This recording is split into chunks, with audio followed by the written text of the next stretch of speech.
Maps tell stories, especially in Israel and Palestine. But this story, it's one of war, displacement, and survival. How did the borders shift so much? Let's break it down. In 1947, the United Nations proposed dividing Palestine into two states, 56% for Jews, 44% for Arabs. The idea? To create a homeland for Jewish survivors of the Holocaust, while also addressing the existing Arab population. But there was a problem. Jews made up only a third of the population and owned less than 7% of the land at the time. To many Palestinians, this was a foreign-imposed division that ignored their majority status. They rejected the plan, viewing it as unfair. Meanwhile, Jewish militias had already begun mobilizing, preparing for the likelihood of war. The British, who had ruled Palestine under a mandate since World War I, announced they would withdraw in 1948, leaving both sides to fight for control. What was meant to be a peaceful solution instead laid the groundwork for violence. By early 1948, fighting had already begun, and the region was heading toward all-out war. May 14, 1948, Israel declares independence. The next day, 5 Arab nations invade.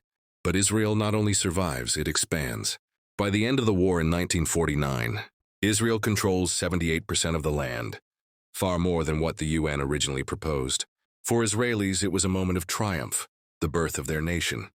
But for Palestinians, it was something else entirely. They call it the Nakba, the catastrophe, because in the process, around 700,000 Palestinians were expelled or fled. Entire villages were destroyed. Families who had lived on the land for generations suddenly found themselves as refugees in Lebanon, Jordan, and the Gaza Strip. The war officially ended with the 1949 armistice agreements, but the conflict was far from over. The West Bank and East Jerusalem came under Jordanian control. Gaza was governed by Egypt, and despite the ceasefire, tensions continued to simmer, setting the stage for future wars. Tensions boiled over once again in 1967, when long-standing hostilities between Israel and its neighbors erupted into war. Egypt blocked Israeli access to the Straits of Tiran, cutting off a major trade route. Jordan and Syria mobilized their forces. Sensing an attack was imminent, Israel launched a preemptive airstrike on June 5th, destroying almost the entire Egyptian Air Force in just a few hours. With air superiority secured, Israeli forces advanced rapidly, capturing the Sinai Peninsula and Gaza Strip from Egypt. Meanwhile, Jordanian forces fought in Jerusalem and the West Bank, but within days, Israel had taken control of both. On June 9th, Syria launched artillery strikes from the Golan Heights, but within a day, Israeli forces seized that as well. By June 10th, it was over. In just 6 days, Israel had redrawn the map of the Middle East, capturing all of these new territories. But with this victory came consequences.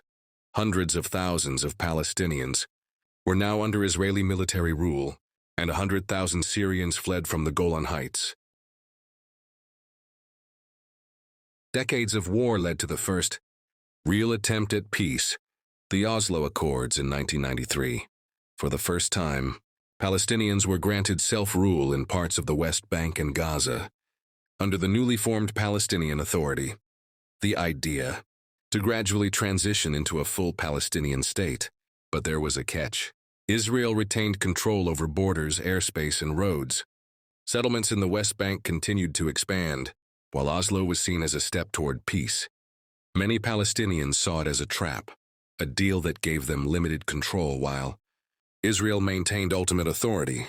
By the early 2000s, tensions erupted again, leading to the Second Intifada, a period of violent clashes, suicide bombings, and Israeli military crackdowns. Any hope from Oslo had faded. In 2005, Israel withdrew from Gaza, dismantling all of its settlements. But instead of independence, Gaza was sealed off by land, sea, and air. Meanwhile, Israeli settlements in the West Bank kept expanding, making a Palestinian state increasingly unlikely. With every passing year, settlement expansion continues, and tensions between Israelis and Palestinians escalate. Today, more than 700,000 Israeli settlers live in what the United Nations considers illegally occupied land. October 7, 2023, the worst attack on Israel in decades. Hamas fighters storm the border, attacking towns and a music festival, killing over 1,100 people.